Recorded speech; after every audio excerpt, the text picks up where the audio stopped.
좋은 아침입니다. 아침의 하나 뉴스 종합 비타민 아침의 매일경제 김우미입니다. 오늘의 일면 같이 들어가 보실까요? 매일경제입니다. 중산층, 상류층 가는 사다리 끊겼다라는 게 오늘 매일경제 일면입니다. 이게 대체 무슨 얘기냐? 매일경제가 직접 한번 분석을 해봤습니다. 뭘 갖고 있냐? 통계청 소득분배 지표 그리고 사회조사 데이터를 갖고 분석을 해본 결과 중산층에서 상류층으로 가는 사다리가 끊겼다라는 결론이 나왔다는 거죠. 왜? 여길 좀 보겠습니다. 소득 중위와 상위의 격차가 월 851만 원이더라. 역대 최대였다라는 겁니다. 여길 좀 보면 좀 더 이해가 쉬우실 것 같아요. 지금 확 커진 소득 격차다라고 나왔는데요. 지금 보면 상류층은 월 1,300원 소득 기준을 지금 갖고 얘기를 한 겁니다. 상류층은 월 1,300 버는데 중산층은 월 449만 원 벌더라. 그러니까 한 달에 수입 차이가 851만 원이 나더라. 거의 뭐 중산층에 지금 상류층은 3배를 벌고 있다라고 볼 수 있는 거죠. 차이가 크다 보니까 이거는 사다리가 끊어졌다라고 밖에 볼 수 없는 거 아니냐. 심지어 중산층의 20%는 매월 적자 인생을 살고 있다라는 것도 같이 좀 드러났습니다. 불편한 진실이지만 또 냉혹한 현실이기도 하죠. 하지만 또 한편으로 대부분의 사람들이 그럼 상류층만 생각을 하고 있느냐? 그렇진 않습니다. 일반적인 서민층은 내 집 하나 갖고 있으면 됐지라는 생각을 하죠. 근데 다음 기사 보겠습니다. 동아일보입니다. 월급 한 푼 안 쓰고 모아 서울집 구입 40세에서 40살에서 49살로 늦춰졌다는 겁니다. 사실 월급 받아서 한 푼도 안 쓰고 그대로 다 집 사야지 하고 모을 수 없죠. 현실적이지 않습니다. 하지만 그렇다는 가정 하에 2000년 기준으로 봤을 땐 한 푼도 안 쓰고 모으면 40살에는 서울에 집을 살 수 있었다는 겁니다. 근데 이게 2022년 기준으로 봤을 땐 49살이 돼야 살 수가 있더라라는 겁니다. 네.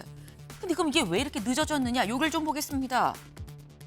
20살에서 24살, 그러니까 20대 초반 청년 월급을 기준으로 봤을 때 2000년에는 월 104만 원에서 2022년에 269만 원으로 158%가 올랐습니다, 월급이. 근데 그동안 서울 아파트 분양가는 3.3제곱미터당 평당 2000년엔 716만 원이었는데 2022년엔 3,745만 원으로 5배가 넘게 올랐다라는 거죠. 네. 계층 간 튼튼한 사다리가 있는 사회가 건강한 사회고 살기 좋은 사회인 게 맞는 거겠죠. 다음 기사 보겠습니다. 조선일보입니다. 윤 대통령 해병대원 특검법의 거부권 행사. 네, 어제 윤 대통령 이른바 이 최상병 특검법에 대해서 거부권을 행사했습니다. 이 횟수로 따지면 6번째 이 거부권 행사였었고요. 법안으로는 10번째 행사였었다라는 건데 관련해서 이건 조선일보죠. 다음 한겨레 기사를 좀 같이 이어서 볼까요? 한겨레입니다. 윤 대통령 최상병 특검 민심 끝내 거부. 네, 최상병 특검 해야 된다는 게 민심인데 이거 끝내 거부한 거 아닙니까? 라는 게 한겨레의 또 기사 제목입니다. 네. 일단 오는 28일 21대 국회 마지막 본회의가 열린다고 하죠. 여기에서 야권에서는 요거를 다시 올려서 표결을 거치겠다라고 얘기를 하고 있습니다. 근데 야당이 다 야권에서 다 찬성표를 던진다고 전제를 하면 17표의 이탈표가 만약에 여당에서 있으면 통과가 될 가능성도 없진 않다라는 얘기가 솔솔 지금 흘러나오고 있습니다. 21대 국회 마지막 날까지 여야 간 강대강 대치, 긴장감이 감돌 것으로 보입니다. 다음 기사 볼까요? 중앙일보입니다. 고령자 조건부 운전면허 또 설익은 정책 논란. 네, 또 설익은 정책 논란이죠. 네.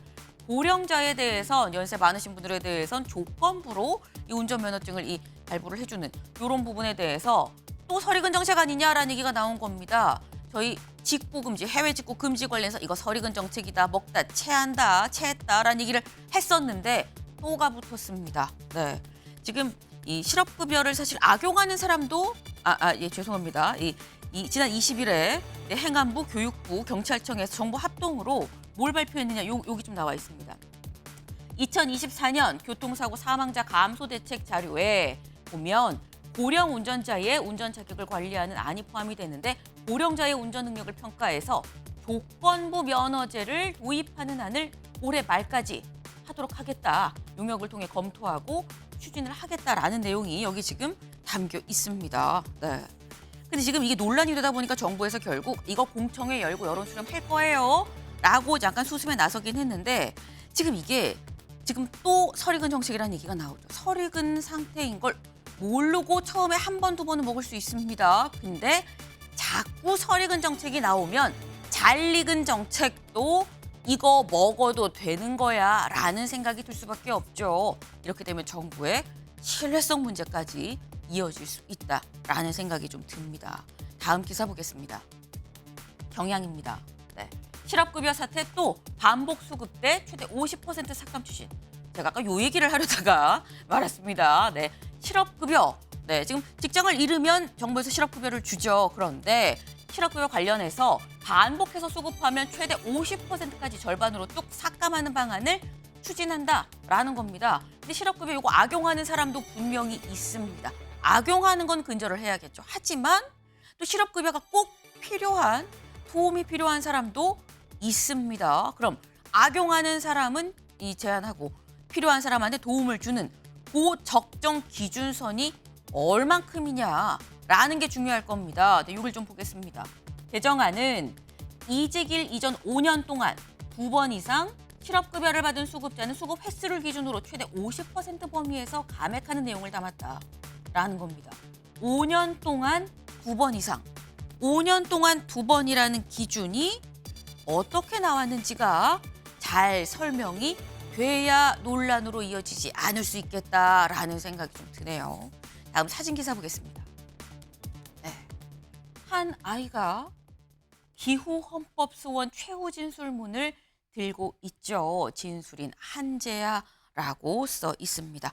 저희가 일전에 말씀을 드렸습니다. 헌법재판소에서 기후소송 관련한 심의를 진행한다. 근데 무슨 소원이냐?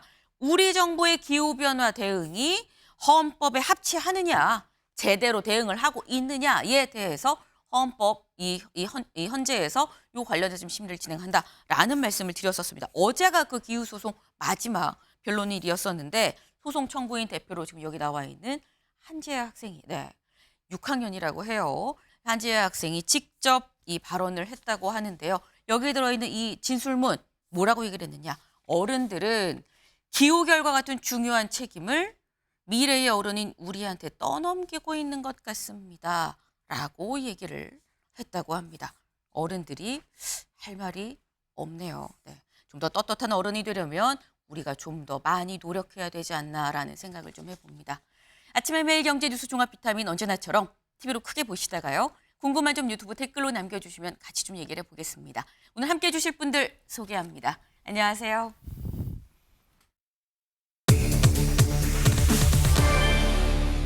네, 첫 번째 키워드 죄 지은 사람입니다.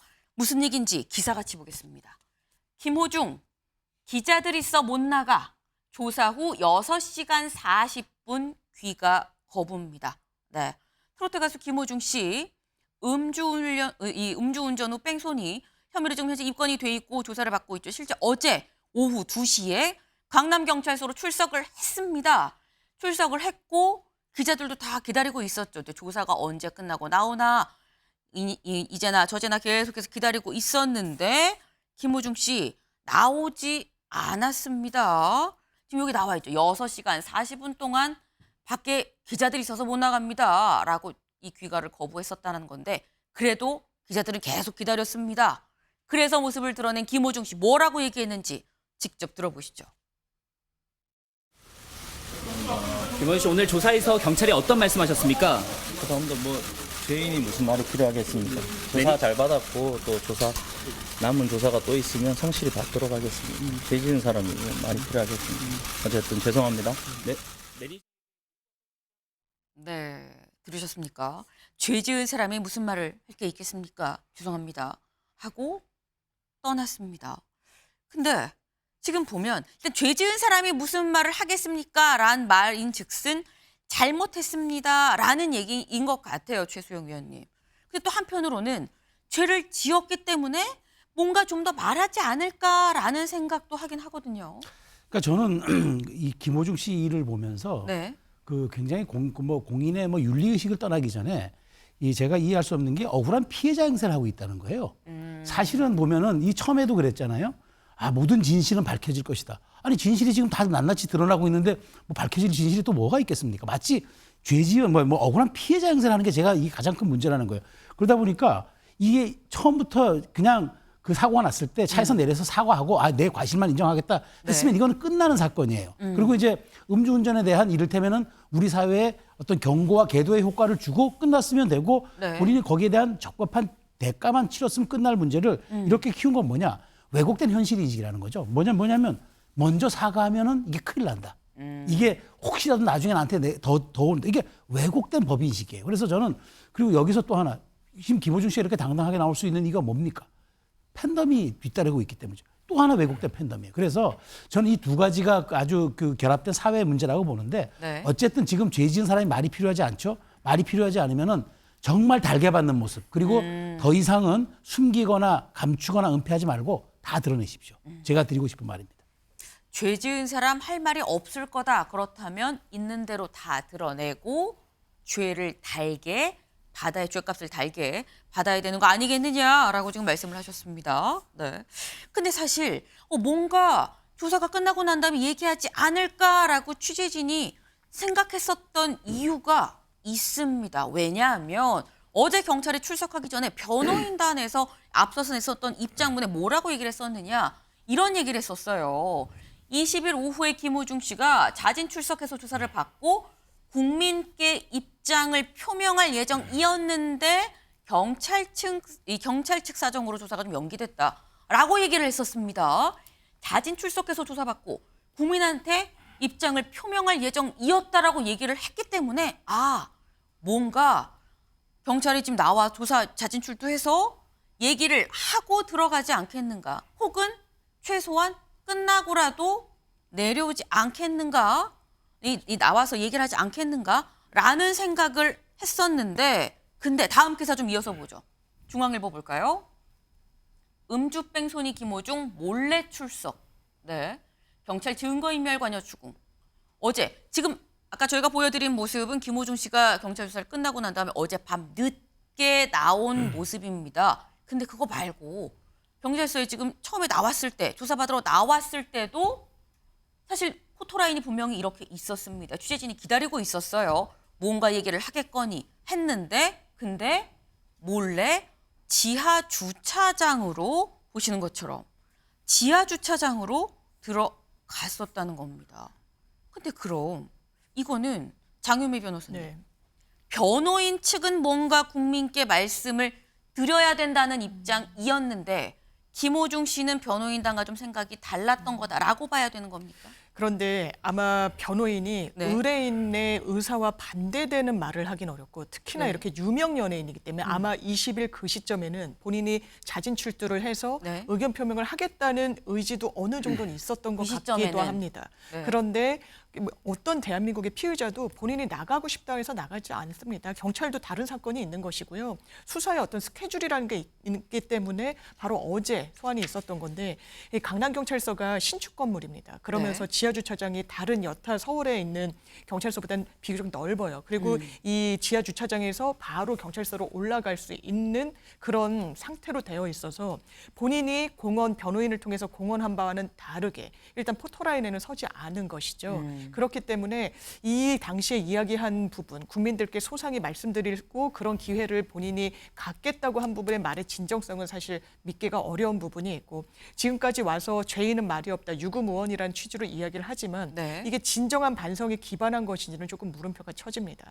처음에 자백하지 않았어요. 자백하면 어느 정도 간단한 사건이었을 수도 있습니다. 죄가 계속 불어나게 됐죠. 범인도피교사, 증거인멸교사 등등인데 이런 상황에서는 경찰이 영장 신청할 수밖에 없습니다. 단순 압수수색뿐만 아니라 인신의 구속 필요성이 있다라고도 보여지는 거예요. 그날 술자리에 동석한 사람들과 입을 맞추거나 할 수도 있거든요. 네. 그래서 이런 좀 코너에 몰리게 되자 자진 출두, 자백이라는 형식을 취한 것으로도 보입니다. 네, 지금 코너에 몰렸다라는 말씀까지 지금 하셨어요. 지금 유튜브 댓글로 질문이 올라왔습니다. 기자들은 그럼 왜 지하 주차장에선 안 기다렸습니까? 기다렸습니다. 네. 어제 기자들이 기다렸던 포인트가 총 3군데예요. 강남경찰서 정문, 후문, 그리고 지하 주차장 입구입니다. 지하 주차장 안으로 들어가서 주차장 안에서 내리는 것까지 사실 이 따라붙어서 물을 수는 없게끔 취재가 제한이 돼 있습니다. 그거는 좀 제한이 돼 있어요. 그래서 멀리에서 들어가는 모습만 좀 포착을 할 수 있도록 기자들이 한 세 군데 포인트에서 좀 기다리고 있다가 지금 바로 이 좀 전에 보셨던 이 차가 들어가는 그 뒷공무니 모습을 볼 수 있었다라는 말씀을 좀 드립니다. 네.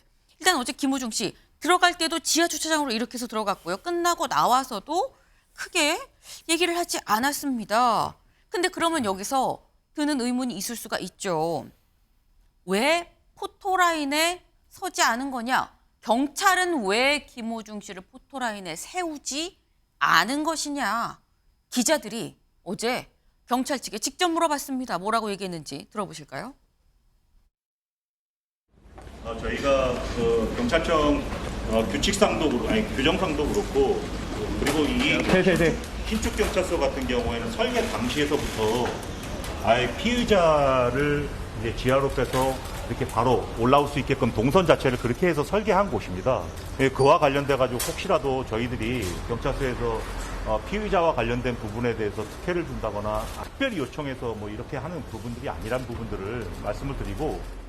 지하로 들어가는 게 특별한 게 아닌 거예요? 네. 지금 이 경찰 얘기를 좀 들어보면 그렇습니다. 이게 원래 지하 주차장으로 이 피해자가 들어올 수도 있게끔 건물 자체가 처음에 신축하면서 그렇게 좀 설계가 됐기 때문에 뭐 거기로 들어가는 게 우리가 특별하게 특혜를 준 건 아니다라고 얘기를 했어요. 왜냐하면 기자들이 물어봤거든요. 그 특혜 아니에요? 왜 거기로 들어가게 했습니까? 일반인도 들어갈 수 있는 거예요. 라는 취지로 물어서 경찰에 그 얘기를 했다라는 건데 차재원 교수님. 예. 사실 기자들이 물어본 게 다른 일반 시민들이 그런 부분을 혹시 유명 연예인이어서 특별하게 특혜 주는 거 아니야라는 시각이 사실 이번 사건에 대해서 없잖아 있기도 한 것 같아요. 기자들이 그걸 또 물어보거든요. 그래서. 그렇죠. 근데 아마 경찰 입장에서는 피의자 인권 보호를 위해서 그렇게 피의자들이 포토라인을 세우는 부분에 대해서는 상당히 이제 좀 엄하게 그러니까 제한을 하는 그런 공보규칙이 이제 바뀌었다. 그리고 그런 공보규칙에 따라서 경찰서를 신축할 때 피의자들이 출두 과정이 그러니까 드러나지 않도록 지하로 갈 수 있도록 그렇게 지금 그러니까 설계를 했기 때문에 네. 그런 차원에서 한 것이라고 지금 주장을 하고 있는데요. 자, 그렇다고 한다면 모든 그런 피의자들은 그러면 다 그런 식의 출두를 해야 되는데 우리가 익히 알다시피 다른 경찰서에 출두하는 분들 중 또 특히 어제 강남경찰서인데 강남경찰서에도 과거 그러니까 좀 유명인들이나 상당히 대중들이 관심이 있었던 피의자들 몇몇 사람들 같은 경우는 포토라인을 세웠던 적이 있거든요. 그러면 그때는 맞고 왜 지금은 틀리느냐는 것이죠. 그런 부분들에 대해서 아마 많은 국민들이 의문을 갖고 문제를 이야기를 했던 것이고 자, 그렇다고 한다면 어제 나갈 때는 그러면 왜 가면 또 피의자 인권을 보호하지 않고 그럼 또 앞으로 정문으로 내보내느냐. 그런 의문이 뒤따를 수밖에 없잖아요. 그러니까 이 피의자 인권을 위해서 공보규칙을 그렇게 정했다고 한다면 처음부터 끝까지 그럼 일관성 있게 가든지 그것이 아니고 또 특정인들에 대해서는 또 다른 경우가 종종 벌어지니까 그런 부분들에 대해서 당연히 국민들이 의문을 가질 수밖에 없는 상황이라는 겁니다. 네.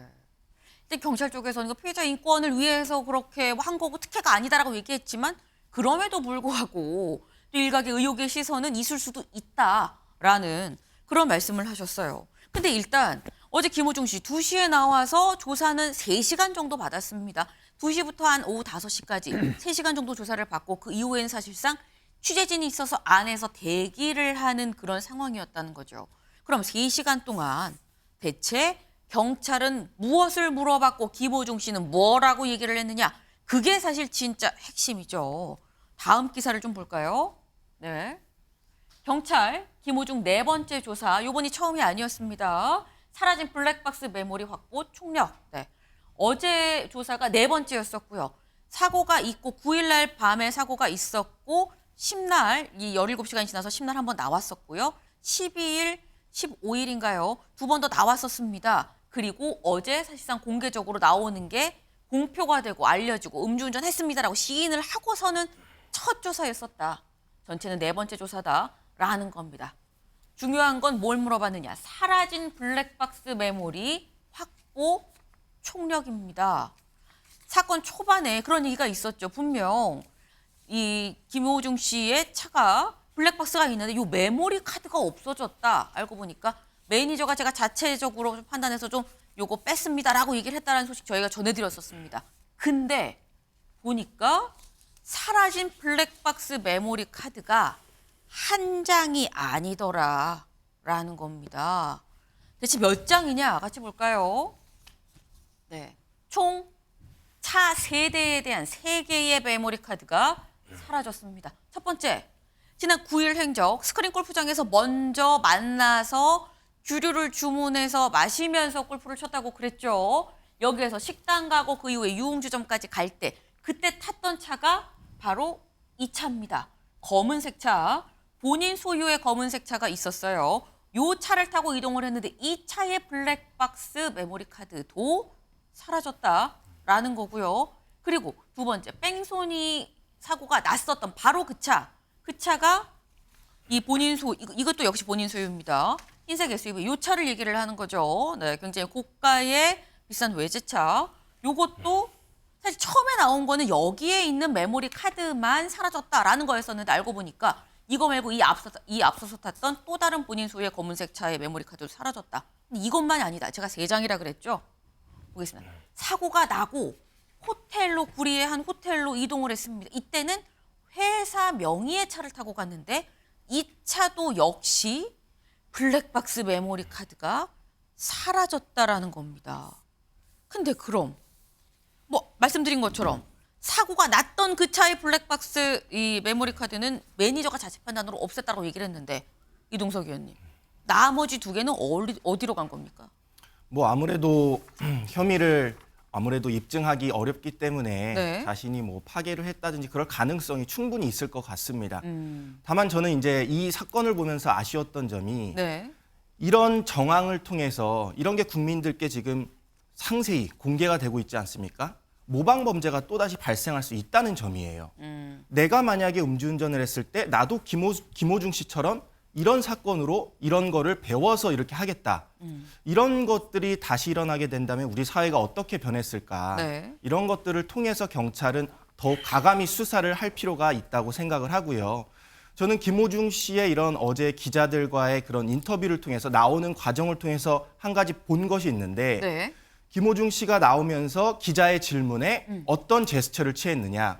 사과를 일단 하지 않았습니다. 보통 범죄자의 같은 경우 네. 범죄 혐의가 있는 같은 경우 국민들께 이런 논란을 있게 해서 죄송하게 생각합니다. 이런 발언을 하거든요. 근데 그냥 나와가지고 기자분의 네. 옷을 이렇게 만지면서 이런 제스처까지 본다면 이거는 변호사와 상의를 분명히 했을 것이다. 그런 생각을 해봤습니다.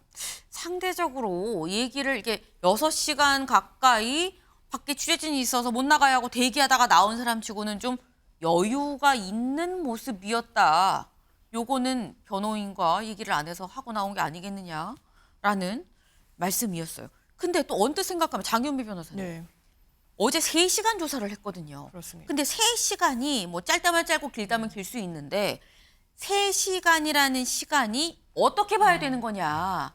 이거를 안 해서 있는 대로 술술 다 얘기를 해서 3시간 걸린 거냐 아니면 입국 닫고 아무 얘기도 안 해서 진전이 없어서 3시간만 걸린 거냐. 어떻게 봐야 되는 겁니까? 사실 점검할 쟁점 부분이 상당히 줄어든 상태에서 이번이 첫 소환이 아니었기 때문에 그런 것 같습니다. 사실상 이제 공개 소환처럼 되고 언론에서도 이제 알게 되는 소환이었던 셈인데요. 네. 그 전에 경찰에 따르면 한 2번 정도 조사가 있었다는 것이고 처음에는 본인이 뭐 극구 부인하는 취지로 이야기를 하기도 하고 음주하지 않았다라고 해서 소변 채취 같은 것이 이루어지기도 했고요. 네. 그때도 이제 진술은 어느 정도 확보가 됐던 것 같고요. 그 이후에 자백하는 취지의 또 진술을 경찰에서 했고 경찰에 따르면 이전 진술에 모순점은 있지 않은지를 좀 사후 점검하는 정도였다는 겁니다. 사실 저희가 2-3시간 조사라는 건 대단히 간이하게 받은 겁니다. 네. 처음에 들어가서 뭐 인적사항 다시 확인하고 또 변호인 누가 입회했는지 이런 추가 확인을 한 이후에 만약에 3시간 안에 끝났다면 정말 코아가 되는 조사 자체는 한 1시간 반에서 2시간 정도 왜냐하면 조서 열람도 비교적 꼼꼼히 요즘은 하는 추세이기 때문에 네. 굉장히 사후 사후적으로 점검하는 논리적 모순이 있는지, 진술에 어떤 뭐 문제점은 없는지를 점검하는 차원이었기 때문에 굉장히 좀 짧게 간이하게 끝난 조사라고 보는 게 객관적으로 맞을 것 같습니다. 그럼 간이하게 조사가 좀 간이로 짧게 끝났다라는 얘기는 경찰이 그동안의 진술의 모순점, 사실 모순되는 그간의 발언들을 네. 전 국민이 알고 있는 그렇습니다. 상황이거든요. 거기에 대해서 인정을 한 거로 봐야 네. 되냐, 안 한 거로 봐야 되냐가 궁금합니다. 예, 마침표를 찍어준 건 김호중 씨의 자백입니다. 보통은 무죄를 다투거나 본인이 혐의가 없다라고 하면 사건이 아주 복잡해지고 길게 끌 수밖에 없습니다. 탄핵하는 증거를 하나하나 경찰이 확보해야 되는 부담도 너무나 커지고요. 네. 그런데 본인이 자백을 하면 일단 자백 보강 법칙에 따라서 본인의 진술 위에 토대로 추가 증거를 확보하면 되는 문제가 있는 것이거든요. 네. 그래서 김호중 씨가 어쨌든 본인의 소속사 주장에 따르면 심경의 변화를 에 따라서 그리고 뭐 외부에서 봤을 때는 뭐 영장의 가능성이 좀 높아지자 자백으로 입장 변화가 있었는데 그럼에 따라 수사 자체는 좀 간결해진 측면이 있는 것 같습니다. 일단 본인이 어느 정도 좀 인정을 하고 자백을 한 부분이 있기 때문에 그나마 좀 빨리 끝난 게 아니겠느냐라고 말씀을 하셨는데 현재 김호중 씨가 받고 있는 혐의가 간단하진 않습니다. 어떤 혐의를 받고 있느냐 보겠습니다. 일단 사고 후 미조치, 도주치상, 우리가 흔히 얘기하는 뺑소니라고 얘기하는 부분이 바로 이 부분인 거죠. 그리고 뺑소니긴 뺑소니인데 음주운전, 위험운전치상, 범인도피 교사, 증거인멸 교사, 공무집행방해 등등등. 지금 이게 사실 한두 개가 아니다. 하나, 둘, 셋, 넷, 다섯에서 7가지가 지금 언급이 되고 있다라는 겁니다. 그럼 장 변호사님. 네. 지금 여기 나와 있는 이런 부분들에 대해서 사실 공개적으로 본인이 밝힌 건 음주운전 했습니다. 네. 밖에 없거든요.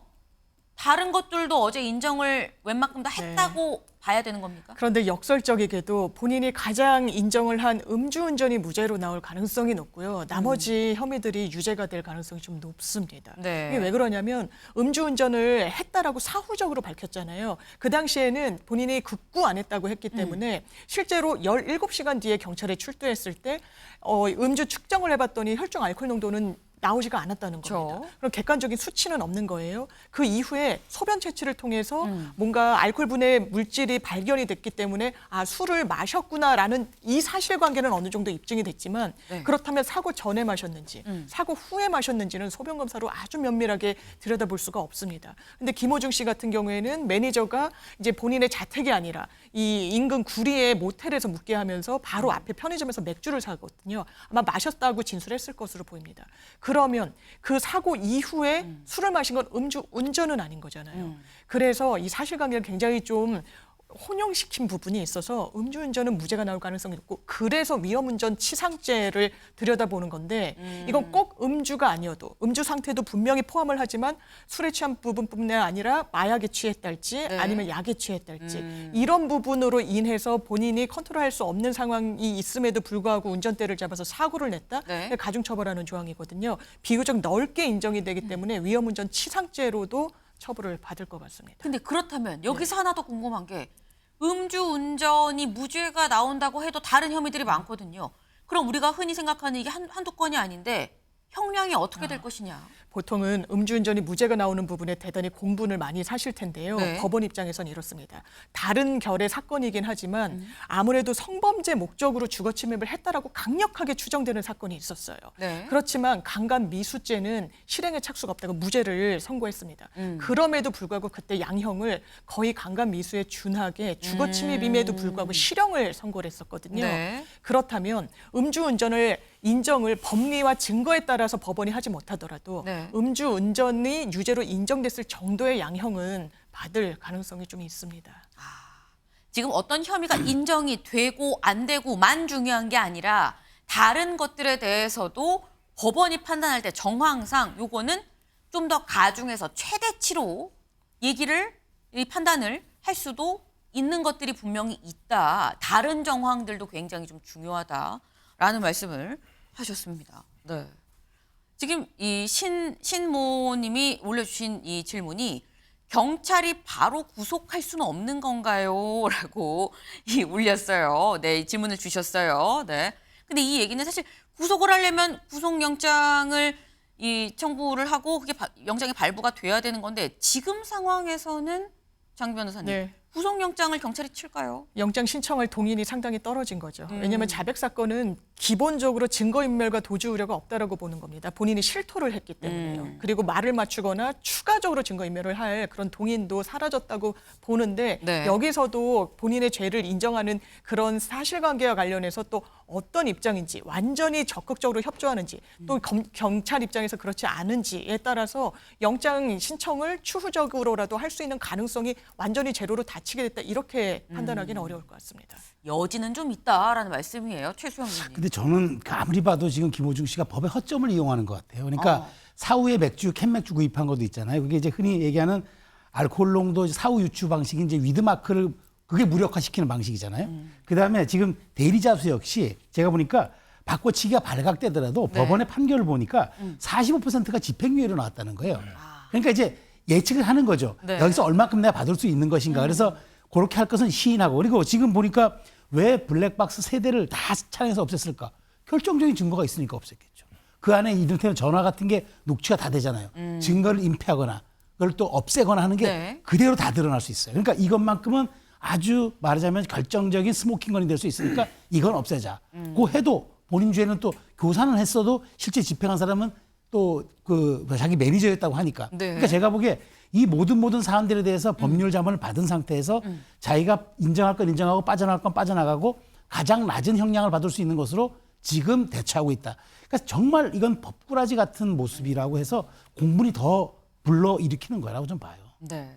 지금 법꾸라지라는 표현을 쓰셨어요. 법꾸라지가 되려면 법을 잘 알아야 피해갈 수 있는 건데 법 공부를 하지 않은 김호중 씨가 혹은 소속사에서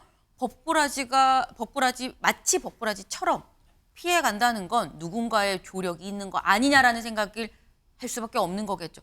경찰이 꼼꼼하게 수사를 촘촘히 해야 될 이유가 또 거기에 있지 않아라는 생각이 듭니다. 근데 경찰 수사도 수사인데 사실 김호중 씨 이후에 쭉 공연 잡힌 게 한두 건이 아닙니다. 네. 다음 기사를 좀 볼까요? 김호중 취재진 피해 출석, 거액 위약금 탓에 공연 강행. 네. 사실 지난 18일, 19일 이미 창원에서 공연이 있었습니다. 그리고 그 공연 강행했죠. 그리고 거기에서 아까 잠깐 얘기가 나왔던 진실은 밝혀질 겁니다. 뭐 이런 얘기도 했었고요. 그런 얘기들이 좀 나왔었습니다. 근데 그 뒤에 오는 23일, 24일에도 월드 유니온 오케스트라 슈퍼클래식이라는 공연이 예정이 돼 있습니다.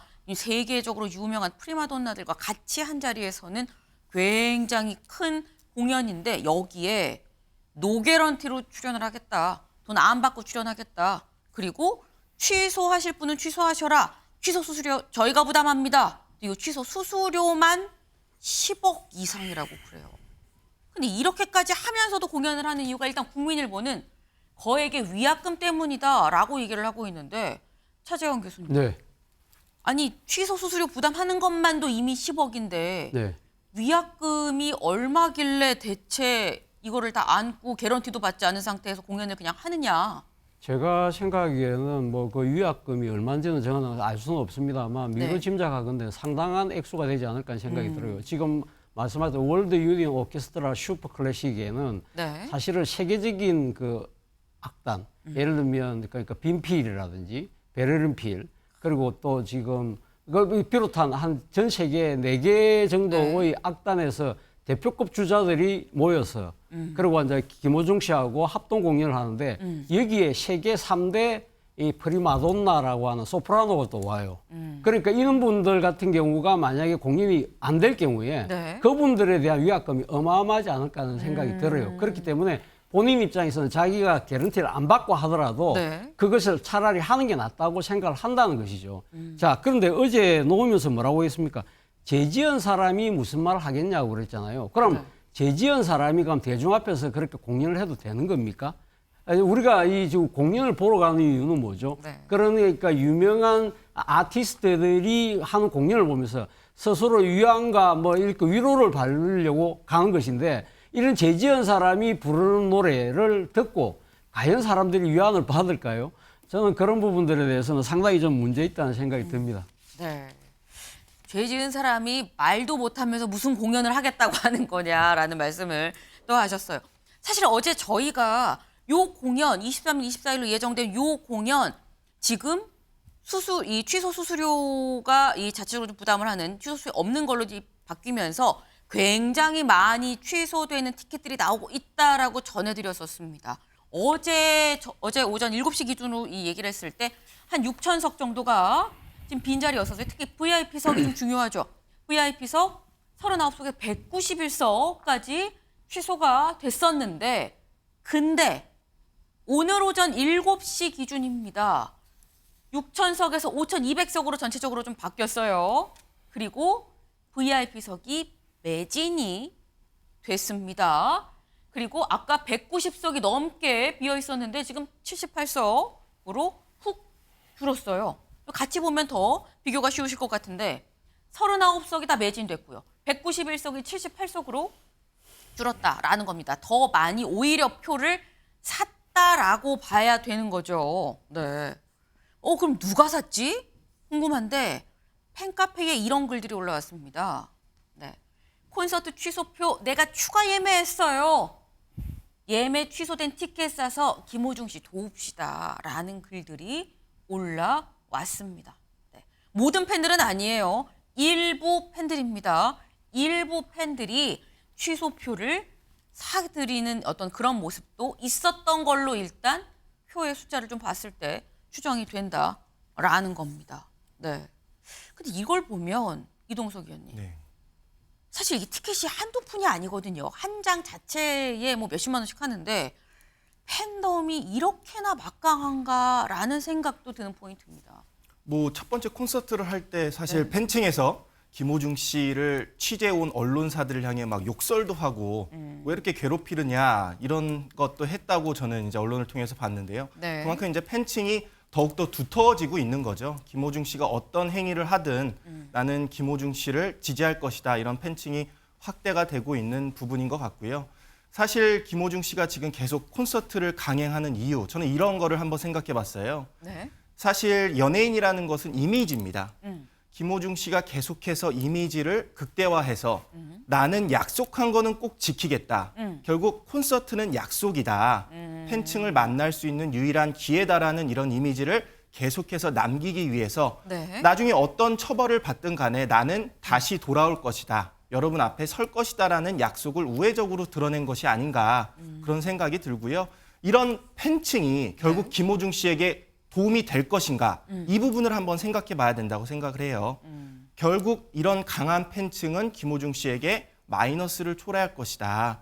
결국 지지는 좋지만 네. 이런 강성 지지층은 결국 김호중 씨의 이미지를 추락시킬 것이라고 저는 생각을 합니다. 네. 사실 저희가 그동안 정치권 얘기를 하면서 강성 팬덤 얘기를 하곤 했었는데 여기도 김호중 씨 얘기를 하면서도 이 팬덤 얘기를 같이 하지 않을 수 없는 상황입니다. 근데 제가 말씀드린 일부 팬들입니다. 어제 사실 공식 팬카페에서 입장을 냈습니다. 뭐라고 냈느냐. 네. 가수와 함께 공식 팬카페도 책임을 통감합니다. 사회적 물의를 일으킨 점 머리 숙여 사과드립니다. 라고 얘기를 했어요. 그러면서 극히 일부 팬들의 의견이 팬덤 전체 의견인 듯 보도돼서 원통하지만 변명의 여지 없이 사죄합니다. 라고 얘기를 했습니다. 네. 이제 여기서 드는 이 생각이 여기서 드는 게 앞에서 사과합니다. 변명의 여지 없이 사죄합니다라고 공식 팬클럽에서는 사과하고 변명의 여지 없이 사죄하고라는 표현을 썼습니다. 근데 여기서 드는 생각이 최수영 의원님. 아까 김호중 씨가 안에서 취재진 있어서 못 나가요라고 대기하다가 나오면서 죄 지은 사람이 무슨 할 말이 있습니까? 죄송합니다. 라고 얘기를 했거든요. 오히려 그거보다 이게 좀 더 수위가 높지 않나라는 생각도 듭니다. 그러니까 제가 보기에 지금 김호중 씨가 네. 그런 소수의 어떤 아주 그 광팬들이라 그러죠, 흔히. 그쪽에 너무 약간 경도돼 있는 것 같아요. 지금 봐도 팬층도 지금 약간 분리가 돼 있어요. 그런데 김호중 씨가 믿는 건 아마 좀 자신에게 강력한 지지를 보내주는 그런 것 같은데 네. 소수의 열광에 취하잖아요. 그럼 어떻게 되는지 아십니까? 다수의 상식으로부터 멀어집니다. 저는 그걸 김호중 씨가 알아야 돼요. 소수의 열광에 취하는 순간 다수의 상식으로부터 멀어져요. 그러니까 팬덤이 공고화될수록 국민들과 괴리될 수 있다는 생각도 해야 됩니다. 네. 그런 측면에서 정말 이거는 지금 공식적인 팬카페 저 변명의 여지 없이 사죄라는 것이 저는 적절한 수위고 정말 저는 보기에 그 지금 뭐 김호중 씨 거리를 놓고도 여러 가지 갑론을박이 있는 것 같은데 네. 거기에서도 일부 팬층은 무죄 추정의 원칙인데 대법 판결이 나올 때까지 이거 유지해야 된다. 이렇게 얘기까지 나온다는 거예요. 그래서 그걸 김호중 씨가 잘 알아야 될 것 같아요. 소수의 열광에 취하면 안 됩니다. 네. 소수의 열광에 취하다가 다수의 상식에 어긋날 수도 있다라는 말씀을 하셨습니다. 네, 김호중 씨는 지금 어떤 생각을 하고 있는 걸까요?